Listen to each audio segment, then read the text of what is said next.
अस्सलाम वालेकुम, मैं हूं शाहजेब खानजादा। सियासी इंजीनियरिंग और मुल्क के नाम पर जाती मफादात को तरजीह देने के इल्जामात के साथ पाकिस्तान के बड़े ओहदों पर फाइज रहने वाली 3 अहम शख्सियात पहले ही मुतनाज़ हो चुकी हैं और अब उनके एहतसाब का मुतालबा किया जा रहा है, जिसमें साबिक army chief general Qamar Javed Bajwa, साबिक DGI लेफ्टिनेंट जनरल फैज़ हमीद और साबिक चीफ जस्टिस साकिब निसार शामिल हैं।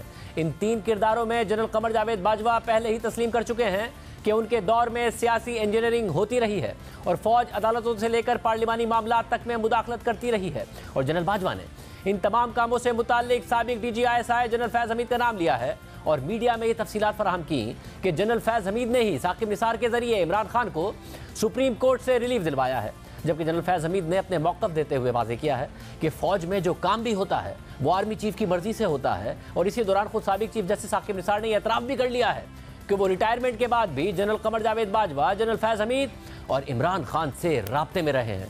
मगर अब मामला इन 3 किरदारों से आगे बढ़ चुका है और अब साबिक चीफ जस्टिस आसिफ सईद खोसा पर भी इल्ज़ामात लग रहे हैं कि उन्होंने अपने दौर में मुल्क के बजाय ज़ाती मफादात को तरजीह दी और वो अपनी एक्सटेंशन के लिए लॉबिंग करते रहे हैं। और जस्टिस आसिफ सईद खोसा का शुमार उन जजेस में होता है जिन्होंने ट्रायल से पहले ही नवाज शरीफ को पनामा केस में नाअहल करार दे दिया था और अपने फैसले का आगाज़ ही गॉडफादर के अल्फाज से किया था, जिसको इमरान खान ने अपनी 2018 की इलेक्शन कैंपेन में एक स्लोगन के तौर पर इस्तेमाल किया था। मगर अब मरियम नवाज का दावा है कि कोट लखपत जेल में नवाज शरीफ को एक वफ्द के जरिए पैगाम भिजवाया गया था कि जस्टिस आसिफ सईद खोसा को एक्सटेंशन दी जाए, मगर नवाज शरीफ ने इनकार कर दिया। अब आम बात यह है कि 2019 में नवाज शरीफ अल अजीज़िया रेफरेंस में सज़ा काटने के लिए जेल में थे और उस वक्त चीफ जस्टिस आसिफ सईद खोसा थे और उनकी मुद्दत मुलाजमत दिसंबर 2019 में ख़त्म होने वाली थी। लेकिन उससे पहले ही ये क़यास आराइयाँ हो रही थी कि शायद चीफ जस्टिस आसिफ सईद खोसा की मुद्दत मुलाजमत में तोसी की जाएगी। मगर आसिफ सईद खोसा की मुद्दत मुलाजमत में आइनी तरमीम के बगैर तोसी नहीं हो सकती थी, क्योंकि आइन के आर्टिकल 179 के मुताबिक सुप्रीम कोर्ट का एक जज उस वक्त तक अपने दफ्तर में रहेगा जब तक कि वो 65 साल की उम्र तक नहीं पहुंच जाता। यानी 65 साल की उम्र के बाद सुप्रीम कोर्ट का जज रिटायर हो जाएगा और जस्टिस आसिफ सईद खोसा दिसंबर 2019 में अपनी रिटायरमेंट की उम्र को पहुंचने वाले थे। लेकिन उससे पहले ही अचानक सितंबर 2019 में बाकायदा इस हवाले से तहरीक इंसाफ की हुकूमत ने जजेस की रिटायरमेंट की उम्र में तब्दीली के लिए आईनी तरमीम के लिए एक बिल पार्लियामेंट में पेश कर दिया। सहाफ़ी हसनात मलिक की सितंबर 2019 की खबर के मुताबिक तहरीक इंसाफ की वफाकी हुकूमत ने जजेस की रिटायरमेंट की उम्र 65 साल से बढ़ाकर 68 साल तक करने का फैसला कर लिया है। और इस हवाले से तहरीक इंसाफ के 2 रहनुमा सैयद फ़खर इमाम और अमजद खान नियाज़ी ने आईनी तरमीम के लिए बिल भी पेश कर दिया है और हुकूमती हलकों में इस हवाले से गुज़िश्ता कई हफ्तों से मुशावरा चल रही है। जबकि खबर के मुताबिक उस वक्त नून लीग के करीबी वकील ने मौक़िफ़ इख्तियार किया था कि उनकी पार्टी इस बिल की हिमायत एक ऐसे वक्त में नहीं करेगी जब उसकी क़यादत को सुप्रीम कोर्ट की तरफ से टफ टाइम दिया जा रहा है। और एक और वकील ने यह मौक़िफ़ इख्तियार किया था कि दीगर जजेस जो आइंदा के लिए चीफ जस्टिस के उम्मीदवार हैं वो इस पेशरफ से खुश नहीं हैं। लेकिन इस मामले पर कोई पेशरफ्त नहीं हो सकी क्योंकि आईनी तरमीम के लिए 2/3 अक्सरियत की ज़रूरत होती है और तहरीक इंसाफ के पास ये नंबर्स पूरे नहीं थे और फिर हुकूमत ने इस मामले को आगे नहीं बढ़ाया। लेकिन अगर ये बिल आगे बढ़ता और मंजूर हो जाता तो इसका सबसे बड़े बेनिफिशरी जस्टिस आसिफ सईद खोसा होते और वो मज़ीद 3 साल के लिए पाकिस्तान के चीफ जस्टिस रहते। लेकिन ऐसा हो नहीं सका। मगर ये भाम अब तक ज़रूर बरकरार है कि किसके कहने पर यह बिल पार्लियामेंट में पेश किया गया। लेकिन मरियम नवाज आज ये दावा कर रही हैं कि नवाज शरीफ को पैगाम भेजा गया कि जस्टिस खोसा को एक्सटेंशन दी जाए, लेकिन नवाज शरीफ ने यह बात तस्लीम नहीं की, इसलिए मामला रुक गया। अब दिलचस्प बात यह है कि 2019 के आखिर में जहां आसिफ सईद खोसा को एक्सटेंशन देने से मुतालिक क़यास आराइयाँ हो रही थी तो वहीं 2 अहम पेशरफ्त भी सामने आई थी। पहली पेशरफ्त ये हुई कि नवंबर 2019 में नवाज शरीफ इलाज के लिए बैरून मुल्क रवाना हो गए, यानी नून लीग को एक बड़ा रिलीफ मिल गया। और दूसरी पेशरफ्त ये हुई थी कि 26 नवंबर 2019 को चीफ जस्टिस आसिफ सईद खोसा की सरबराही में सुप्रीम कोर्ट के 3 रुकनी बेंच ने जनरल बाजवा को अगस्त 2019 में 3 साल की मिलने वाली एक्सटेंशन के नोटिफिकेशन को मुअत्तल कर दिया था और वाज़ेह किया था कि इस नोटिफिकेशन में खामियां मौजूद हैं और पार्लियामेंट इस हवाले से दुरुस्त कानून साजी करे। यानी जनरल बाजवा की एक्सटेंशन से मुताल्लिक इबाम पैदा हो गया था। मगर फिर नून लीग समेत तमाम पार्लिमानी जमातों ने जनरल कमर जावेद बाजवा को पार्लियामेंट के जरिए 3 साल की एक्सटेंशन दे दी। यानी फिर जनरल बाजवा को भी बड़ा रिलीफ मिल गया और जनरल बाजवा को पार्लियामेंट के जरिए एक्सटेंशन मिल गई तो उस वक्त के वजीर बराए रेलवे शेख रशीद ने इस एक्सटेंशन की हिमायत करते हुए कह दिया था कि मेरा बस चले तो मैं सबसे पहले आसिफ सईद खोसा को 3 साल की एक्सटेंशन दे दूँ। यानी हुकूमती हल्के इस हवाले से जोर लगा रहे थे कि सबको रिलीफ मिलने के बाद अब जस्टिस आसिफ सईद खोसा को भी एक्सटेंशन मिलनी चाहिए। लेकिन फिर ऐसा हो नहीं सका और मरियम नवाज का दावा है कि ऐसा ना होने की वजह नून लीग और नवाज शरीफ की तरफ से इनकार था। बहरहाल दिसंबर 2019 में जस्टिस आसिफ सईद खोसा रिटायर हो गए, मगर जस्टिस आसिफ सईद खोसा का पनामा केस का फैसला और फैसले के बाद नवाज शरीफ के खिलाफ जो ट्रायल का तरीक़ाकार था उस पर आज तक सवाल उठ रहे हैं। आज भी मरियम नवाज ने पनामा बेंच पर तनकीद की, जिसकी सरबराही जस्टिस आसिफ सईद खोसा कर रहे थे। ये मुल्क तरक्की कर रहा था और फिर क्या हुआ? पनामा बेंच को मुसीबत पड़ गई और नवाज शरीफ को दफ्तर से निकाल बाहर किया। पाकिस्तान की तरक्की का दुश्मन वो पनामा बेंच था। गवाही दो था ना? मैं आसिफ सईद खोसा से पूछती हूँ, जिसने इमरान को कहा कि सड़कों पे धक्के क्या खा रहे हो, मेरे पास लाओ पनामा केस। मैं नवाज शरीफ को नाअहल करता हूँ। साकिब निसार की अदालत में आसिफ सईद खोसा के सामने रोज इश्तिहारी मुजरिम इमरान खान पेश होता था और नवाज शरीफ के खिलाफ हेयरिंग्स में शरीक होता था। फ्रंट वाली रो पर कुर्सी रखकर बैठा होता था। आसिफ सईद खोसा, तुम्हें ख्याल नहीं आया कि इश्तिहारी मुजरिम को मैं गिरफ्तार करूं? क्यों तुमने उस वक्त कौम, मुल्क, आइन और कानून का तमाशा बनाया? आज ये अवाम तुम्हें आराम से घरों में छुपने नहीं देगी। अब दिलचस्प बात यह है कि 2016 में जब तहरीक इंसाफ पनामा केस से मुताल्लिक सड़कों पर थी, तो उस वक्त सुप्रीम कोर्ट के जज आसिफ सईद खोसा ने तहरीक इंसाफ से कहा कि आप सड़कों पर क्यों बैठे हैं, अदालत आएँ, हम आपको इंसाफ देते हैं। इस बात का एतराफ़ इमरान खान और असद उमर दोनों कर चुके हैं। पाकिस्तान की सियासत के अंदर, बड़े फैसलों के अंदर पाकिस्तान की इस्टेब्लिशमेंट का भी किरदार रहा है और वक्तन फवक्तन पाकिस्तान की अदलिया का भी किरदार रहा है। जिस वक्त 2017 के अंदर जिस दिन बुरहान के ऊपर रोका गया, वज़ीर आला खैबर पख्तूनख्वा परवेज़ खटक साहब, उनके ऊपर शेलिंग की गई, तो अगले दिन सुबह सुप्रीम कोर्ट ने हमें बुलाया। मैं और शाह महमूद कुरैशी साहब गए थे और उन्होंने हमें कहा कि आप सड़कों पर क्यों हैं, आप आए ना, हम आपको इंसाफ दिलाते हैं। अब इस पूरे मामले का पस मंज़र भी है। 2016 में ICIJ की तरफ से पनामा पेपर्स की सूरत में लाखों दस्तावेज़ात लीक की गईं और इन दस्तावेज़ात में नवाज शरीफ के बच्चों समेत 400 से ज़ायद पाकिस्तानियों का नाम था, जिन पर इल्ज़ाम था कि उनकी पनामा में ऑफशोर कंपनियां हैं। जिसके बाद उस वक्त की हुकूमत के खिलाफ एक मुहाज खड़ा हो गया।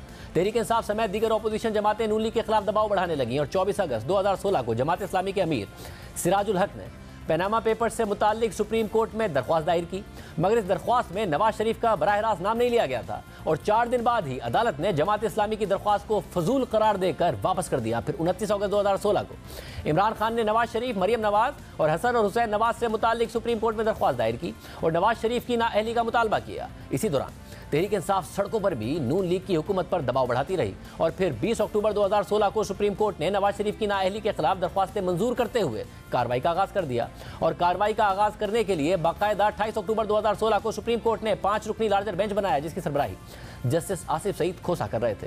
कई महीनों तक कार्रवाई के बाद 20 अप्रैल 2017 को सुप्रीम कोर्ट के 5 रुकनी बेंच ने 3-2 की अक्सरियत से फैसला सुनाया, मगर यह फैसला ना ही शरीफ खानदान के लिए क्लीन चिट साबित हुआ और ना ही उसे सजा के तौर पर लिया गया। दोनों तरफ से इस फैसले पर खुशियां मनाई गई।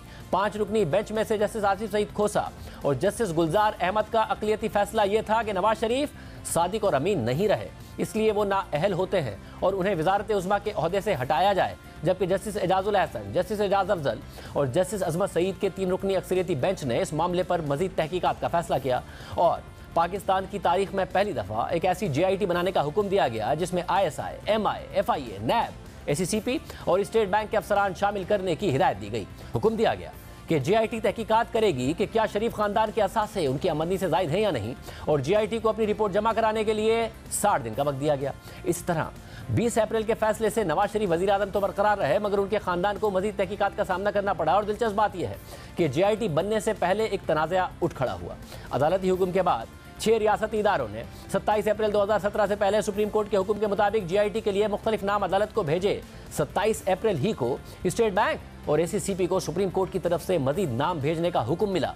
इसी दिन इन इदारों को एक व्हाट्सएप कॉल मौसूल हुई और उनसे मखसूस नाम शामिल करने का कहा गया। ACCP से बिलाल रसूल और स्टेट बैंक से आमिर अजीज का नाम शामिल करने का कहा गया। 28 अप्रैल को चेयरमैन ACCP जफर हिजाजी ने खत लिखकर सुप्रीम कोर्ट को इस पुरस्रार व्हाट्सएप कॉल के बारे में आगाह भी कर दिया। फिर इसके बाद सुप्रीम कोर्ट के खुसूसी बेंच ने JIT की तश्कील के लिए पहली समाअत 3 मई को की, जिसमें अदालत ने ACCP और स्टेट बैंक के पेश किए गए नामों को मंजूर नहीं किया और जस्टिस एजाज अफजल ने रिमार्क्स दिए कि governor state bank, chairman ACCP ने जो नाम भिजवाए वो शको शुबा से बाला नहीं हैं। ऐसे अफराद चाहिए जिनका किरदार हीरे जैसा हो।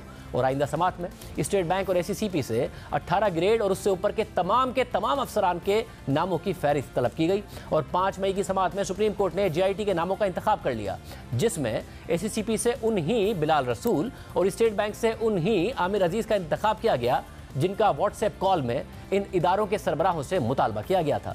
मगर इस मामले पर भी तनाज़ा उठ खड़ा हुआ कि सुप्रीम कोर्ट JIT में मखसूस अराकीन को डालने के लिए असरअंदाज हो रही है। मगर बाद में जून 2017 में होने वाली समात के दौरान जस्टिस एजाज अफजल ने रिमार्क्स दिए कि हमने रजिस्ट्रार को लोगों को मुंतखब करने के लिए कहा, हम सब चीज़ों पर नजर रखे हुए हैं कि क्या हो रहा है, हमें नताइज का डर नहीं है, हमें कोई नहीं डरा सकता, हमने JIT को मुंतखब किया। और अब इस हवाले से साबिक वजीर आजम नवाज शरीफ के साबिक प्रिंसिपल सेक्रेटरी फवाद हसन फवाद ने दावा किया है कि जब JIT बनी तो हमें इस हवाले से उस वक्त पता चला कि जब ACCP के चेयरमैन जफर हिजाजी ने हमें फ़ोन करके बताया कि सुप्रीम कोर्ट अपने मनपसंद नाम मांग रही है और मैंने उस वक्त सुप्रीम कोर्ट के रजिस्ट्रार से इस हवाले से पूछा तो उन्होंने कहा कि जी सुप्रीम कोर्ट ने नाम मांगे हैं लेकिन चीफ जस्टिस साकिब निसार की तरफ से नहीं मांगे गए, बल्कि आसिफ सईद खोसा की हिदायत पर ये नाम मांगे गए हैं, क्योंकि चीफ जस्टिस साकिब निसार ने हमें बताया है कि पैनामा केस से मुतालिक जो हिदायत लेनी है वो जस्टिस आसिफ सईद खोसा से लेनी है। यानी वो WhatsApp call registrar supreme court ने की थी और फवाद हसन फवाद के दावे के मुताबिक जस्टिस आसिफ सईद खोसा की हिदायत पर की थी। और फिर FIA के अफसर वाजिद ज़िया की सरबराही में JIT बनी, जिसने 10 जुलाई 2017 को 275 सफ़हात पर अपनी रिपोर्ट अदालत में पेश की। 21 जुलाई को सुप्रीम कोर्ट ने अपना फैसला महफूज किया और फिर 28 जुलाई को सुप्रीम कोर्ट के 5 रुकनी बेंच ने ब्लैक लॉ डिक्शनरी से एक तशरीह निकालकर उस वक्त के वजीर आजम नवाज शरीफ को अपने बेटे से तनख्वाह ना लेने पर मगर उस तनख्वाह के काबिल वसूल होने की बुनियाद पर नाअहल करार दे दिया। साथ ही शरीफ खानदान और इसाक डार के खिलाफ नैब को 6 हफ्तों में 3 रेफरेंसेस दायर करने का हुक्म दे दिया और एहतसाब अदालत को कहा कि वो रेफरेंस दायर होने के 6 माह में फैसला करें। और इस पूरे अमल की निगरानी के लिए सुप्रीम कोर्ट के मॉनिटरिंग जज की तकरीरी भी कर दी और नवाज शरीफ को नाअहल करार देने वाले जस्टिस एजाजुल एहसन को मॉनिटरिंग जज तैनात कर दिया। इस तरह से नवाज शरीफ आम इंतखाबात से सिर्फ 1 साल पहले ही नाअहल हो गए और बाद में इमरान खान ने इस JIT का क्रेडिट जनरल बाजवा को दे दिया जो सुप्रीम कोर्ट के हुक्म पर बनाई गई थी और कहा कि फौज के 2 ब्रिगेडियर्स ने इसमें अहम किरदार अदा किया। यह सब पाकिस्तान की तारीख का हिस्सा बन गया है और आज भी जैसे आसिफ सईद खोसा के फैसलों पर सवाल उठ रहे हैं। नवंबर 2022 को एक तकरीब के दौरान जियो न्यूज़ के सहाफ़ी एजाज सैयद ने आसिफ सईद खोसा के फैसलों से मुतालिक सवाल किया तो उन्होंने जवाब दिया कि जजेस अपने फैसलों की वजाहत नहीं करते, फैसले पब्लिक प्रॉपर्टी हैं, आप इसमें से जो नतीजा निकालना चाहते हैं या चाहिए निकाल सकते हैं। आप वो वाइट शख्स हैं जिन्होंने वर्दी के बगैर 2 प्राइम मिनिस्टर्स को घर भेजा है, एक नवाज शरीफ साहब और एक यूसुफ रज़ा गिलानी साहब। आप रिग्रेट नहीं करते कि जो कंट्रीब्यूशन आपने पाकिस्तानी पार्लियामेंट को एम्बैरेस करने में और उसको कमजोर करने में किया है वो आपको करना चाहिए। आपने आर्मी चीफ की एक्सटेंशन के हवाले से एक नोटिस लिया, लगा कि जिस तरह आपके हाथ कांप रहे हैं और आपने एक ऐसी रवायत दी, एक ऐसा रास्ता दिखाया कि मुस्तकिल एक ऐसा एक्सटेंशन का गंद इस मुल्क में पड़ गया जिसमें मैं बड़े अदब से कहूँगा शायद आपका भी कोई किरदार है। तो कोई रिग्रेट्स हैं आपको इन 2 इश्यूज के ऊपर या किसी और? Thank you very much. Thank you for your question. This question pertain to my cases decided, and this is a 100-year-old tradition, not only in the subcontinent but everywhere in the world. Judges don't explain their judgments, and it is their public property. You can take whatever they are. You can deduce anything that you want to deduce, but please read those. हाँ, तो बात ये है पढ़ लें, फिर अगर वो लॉजिक आपको अच्छा लगता है आप उसको अच्छा समझें, बुरा लगता है बुरा समझें। एक्सटेंशन मांगने से मुताल्लिक मरीम नवाज के इल्ज़ामात पर हमने आसिफ सईद खोसा से उनका मौक़िफ़ जानने के लिए पैगाम भेजा मगर उनकी तरफ से कोई जवाब नहीं आया। प्रोग्राम लाइव है, वो जवाब देना चाहें दे सकते हैं, हम आवाम के सामने रख देंगे।